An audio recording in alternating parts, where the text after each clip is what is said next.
Originally scheduled for December 15th, the release of this Christopher McQuarrie picture was delayed a week following the Sandy Hook school shooting. And rightly so. The smart and intriguing plot opens with a sniper executing random strangers from a parking garage in Pittsburgh. Fun and memorable, it's no surprise this PG-13 action crime thriller has already doubled its $60 million budget. Tom Cruise stars as the title character in a 130-minute story adapted by Lee Child's novel, One Shot.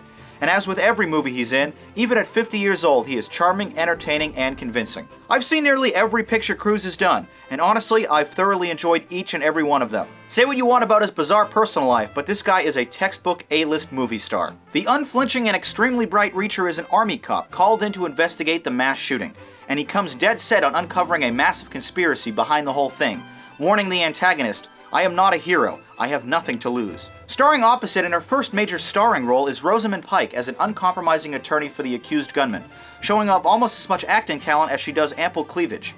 Richard Jenkins, an aging Robert Duvall, and Werner Herzog all contribute much smaller performances, with Herzog's menacing villain as the standout character among them. In one scene, he forces an underling to bite off his own fingers at gunpoint to prove his loyalty, making for an uncomfortably gripping moment that quickly establishes his commitment to the cause. An early montage where the 5 victims' lives are briefly explored is a welcome and well-executed addition, making use of some interesting locations and an undeniably fascinating concept, which unfolds with a hefty amount of turns and mystery. This picture plays out like an episode of Law & Order infused with Jack Bauer.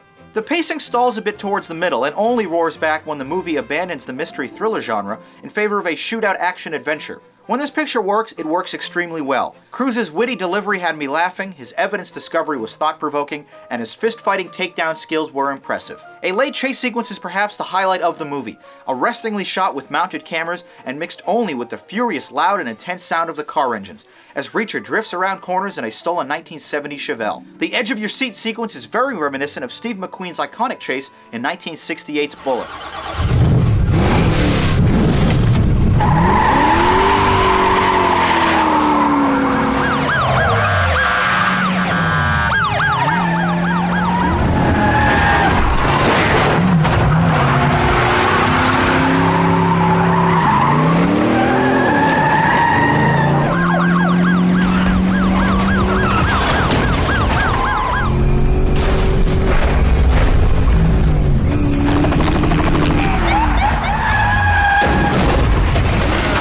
There's not much in the film in the way of music, costumes, or makeup, but McQuarrie does his best to make present-day Pittsburgh look interesting, with some well-lit cinematography and great use of long shots. While exciting and decidedly entertaining, much of the action and legal intrigue comes at the expense of context or backstory, as neither the characters or their motives are fully developed. Resorting late to a predictable damsel-in-distress plot, I still found Jack Reacher to be strikingly engaging, if occasionally inconsistent. Now let's read 3 of your reviews from the YouTube comments.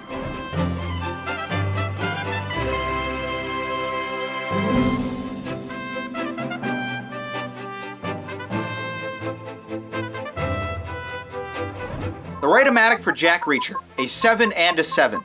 Despite some minor disappointments, you largely enjoyed this picture, citing Cruise's leading performance as the strongest factor, rating the movie a cool. Staying mostly believable and extremely intriguing throughout, it was the tonal shift from a mystery thriller to an action blockbuster that bothered me the most, but Pike's beauty and Cruise's ass-kicking were welcome distractions. I thought the movie was cool too.